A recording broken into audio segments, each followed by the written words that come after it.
I'm Ellen. I'm this year's co-leader and I am also in charge of the BAT project. Hi, I'm Helena. I'm working on turtles and I was in the grants team. Hi, I'm Lucy. I'm on the turtle team and I'm working for publicity. Hi, I'm Claire and I'm leading the geography project. Hi, I'm Zoe.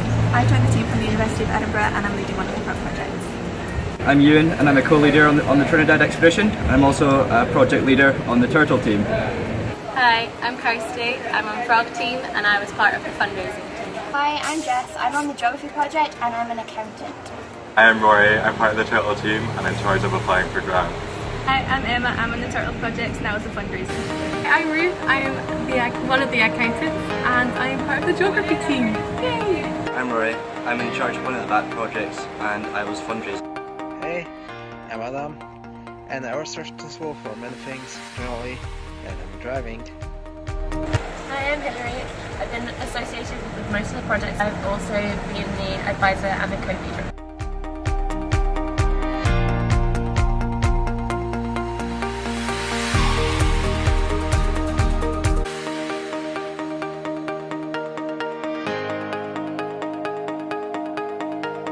The aim of my project is to determine if there's a pattern in nest site selection and construction in the endangered leatherback turtles.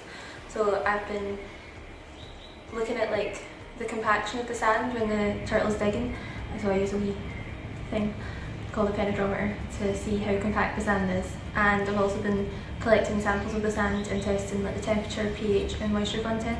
And we do the moisture content here by drying the sand overnight and then weighing it and re-weighing it. So I'm looking at leatherback turtle egg temperatures. To do this I use a device called an infrared thermometer. So when we come across a turtle that's laying eggs, I dig a hole the side of the nest and then put my hand in to scan the surface temperature of the eggs. So we're using these measurements as a proxy for body temperature of the turtle, and then I can use this data to compare to previous year's data to see if there's been any increase or decrease in the egg temperatures, as well as compare to the Oxford turtles in Tobago.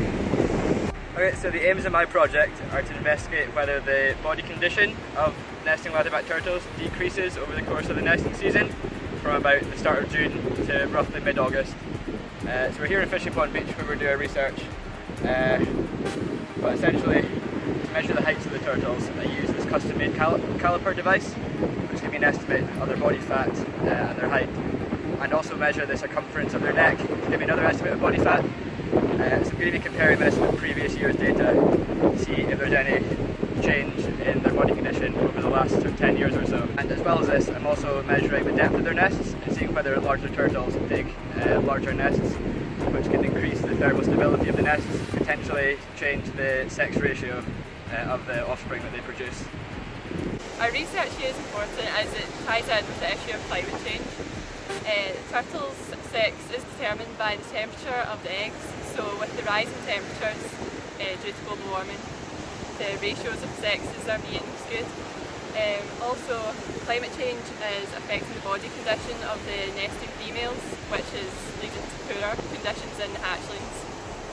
Poaching is a huge problem in Trinidad. Many endangered species like the hawksbill and leatherback are poached for their meat and their shells, and our presence on the beach with the headlights helps to deter poachers from carrying out their hunting. We also help out seek to address some beach cleans, which makes it easier for nesting turtles to come up to the beach and lay their eggs, as well as helping the hatchlings reach the sea.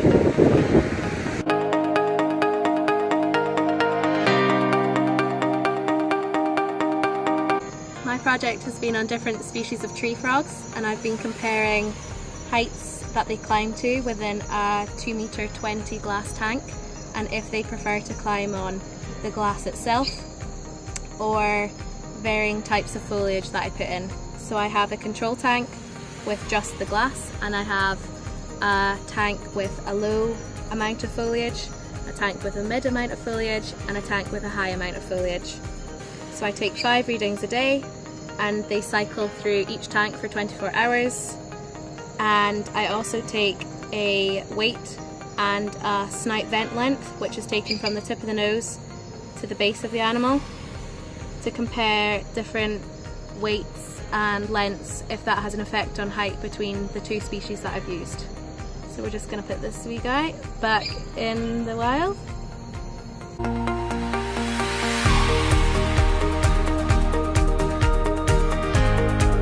For my project I decided to to look at how early life experiences affect the development of personality in amphibians.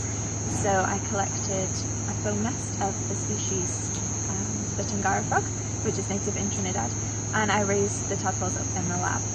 I performed various behavioural assays to look at their activity, exploration behaviour and response to predation, and I tested their behaviour both before and after metamorphosis to see how varying diets affected the development of personality.